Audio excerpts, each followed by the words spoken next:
So hi hello ನಮಸ್ಕಾರ welcome back to R K Payana YouTube channel. So ಎಲ್ಲ newly ಮದರ್ಸ್ಗೂ ಒಂಥರ ಟೆನ್ಷನ್ ಇರುತ್ತೆ, ಪಾಪುಗೆ ಏನು ಕೊಡಬೇಕು ಏನು ಕೊಡಬಾರ್ದು. ದೊಡ್ಡವರು ಒಂಥರ ಹೇಳ್ತಿರ್ತಾರೆ, ಡಾಕ್ಟರ್ ಒಂಥರ ಹೇಳ್ತಿರ್ತಾರೆ ಅಂತ.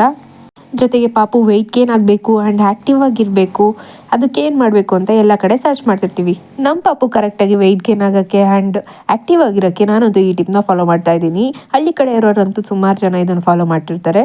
ಡಾಕ್ಟರ್ ಏನು ಹೇಳ್ತಾರೆ ಆ್ಯಂಡ್ ನಾವೇನು ಮಾಡಬೇಕು ಅದು ನಮಗೆ ಬಿಟ್ಟಿರೋದಾಗಿರುತ್ತೆ. ಸೊ ಯಾವುದಪ್ಪ ಟಿಪ್ ಅಂದರೆ, ಈಗ ಆಲ್ರೆಡಿ ತಮ್ಲೈನಲ್ಲಿ ನೋಡಿರ್ತೀರ ನೀವು, ಬಜೆ ಮತ್ತು ಜಾಕಾಯಿನ ಬಳಸ್ಬೋದಾ ಬಳಸಬಾರ್ದಾ ಅಂತ. ಮೊದಲಿಗೆ ತಿಳಿಸೋದೇನೆಂದರೆ, ಇದು ನಿಮ್ಮ ಇಷ್ಟ, ನಿಮಗೆ ಬಳಸ್ಬೇಕಂದ್ರೆ ಮಾತ್ರ ಬಳಸಿ, ಮತ್ತು ಮಗುವಿನ ಆರೋಗ್ಯದ ಮೇಲೆ ಗಮನ ಇಟ್ಕೊಂಡು ಇದನ್ನು ಬಳಸಿ ಅಂತ ಹೇಳ್ತೀನಿ.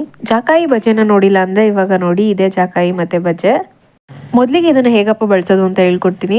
ಇದನ್ನು ಫಸ್ಟ್ ಮಾರ್ನಿಂಗ್ ಬೆಳಗಿನ ಜಾವ ಮಕ್ಕಳು ಎದ್ದಿರ್ತಾರಲ್ವ, ಆವಾಗ ಬ್ರಷ್ ಮಿಲ್ಕ್ ಆರ್ ಫಾರ್ಮುಲಾ ಮಿಲ್ಕಲ್ಲಿ ತೇಯ್ದು ಒಂದು ಕಲ್ಲಿನ ಸಹಾಯದಿಂದ ಈ ರೀತಿ ತೇಯ್ಕೊಂಡು ಅದನ್ನು ಒಂದು ಸ್ವಲ್ಪ ಮಕ್ಕಳು ಬಾಯಿಗೆ ಸೋಗಿಸ್ಬೇಕು ಅಂದರೆ ಮಕ್ಕಳು ಬಾಯಿಗೆ ಈ ಥರ ಒಳಗಡೆ ಗಂಟ್ಲಿಗೆ ಸಿಗೋ ಥರ ಇಕ್ಬೇಕು. ಇದು ತುಂಬ ಖಾರ ಇರುತ್ತೆ, ಸೊ ಸ್ವಲ್ಪನೇ ಇಕ್ಕಿದ್ರೆ ಸಾಕು. ಪ್ರತಿದಿನ ಇದನ್ನು ಫಾಲೋ ಮಾಡ್ಕೊಂಡು ಬರಬೇಕು. ಈ ಬಜೆನ ಬೇಕಾದ್ರೆ ದೊಡ್ಡವರು ತಿನ್ಬೋದು, ಎಲೆಡ್ಕೆ ಜೊತೆ ಹಾಕೊಂಡು ತಿಂತಾರೆ. ಆ್ಯಂಡ್ ಇದು ವರ್ಡ್ಸ್ ಬೇಬಿ ಆ್ಯಸಿಡಿಟಿ ಕ್ಲಿಯರ್ ಮಾಡುತ್ತೆ.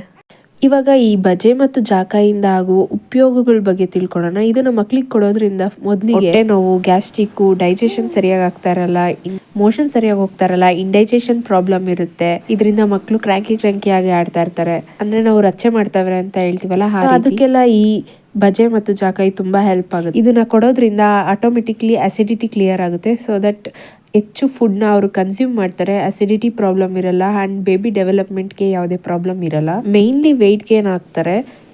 ಸೊ ವೆಯ್ಟ್ ಗೇನೇ ನಮಗೆ ಒಂದು ದೊಡ್ಡ ಟೆನ್ಷನ್ ಆಗಿರುತ್ತೆ. ಮಕ್ಕಳಿಗೆ ಆಸಿಡಿಟಿ ಕ್ಲಿಯರ್ ಆದರೆ ಆಟೋಮೆಟಿಕ್ಲಿ ವೆಯ್ಟ್ ಗೇನ್ ಸ್ಟಾರ್ಟ್ ಆಗುತ್ತೆ.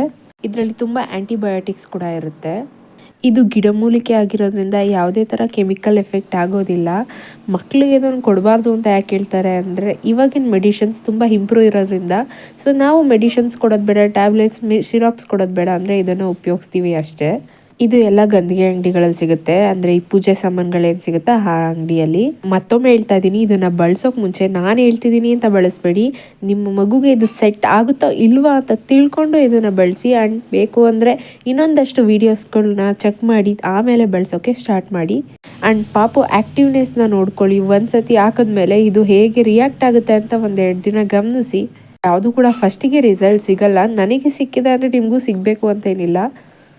ನೋಡ್ತಾ ಇದ್ದೀರಾ ನಮ್ಮ ಪಾಪು ಎಷ್ಟು ಆ್ಯಕ್ಟಿವ್ ಆಗಿ, ಈಗಲೇ 1.5 ಮಂತ್ ಬೇಬಿ ಎಷ್ಟು ಆ್ಯಕ್ಟಿವ್ ಆಗಿ ಎಲ್ಲದಕ್ಕೂ ರಿಯಾಕ್ಟ್ ಮಾಡ್ತಾಳೆ ಅಂತ.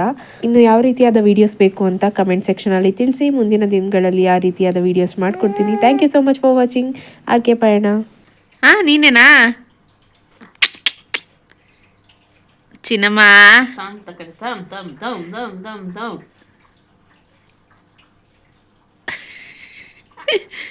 ಚಿನ್ನಿ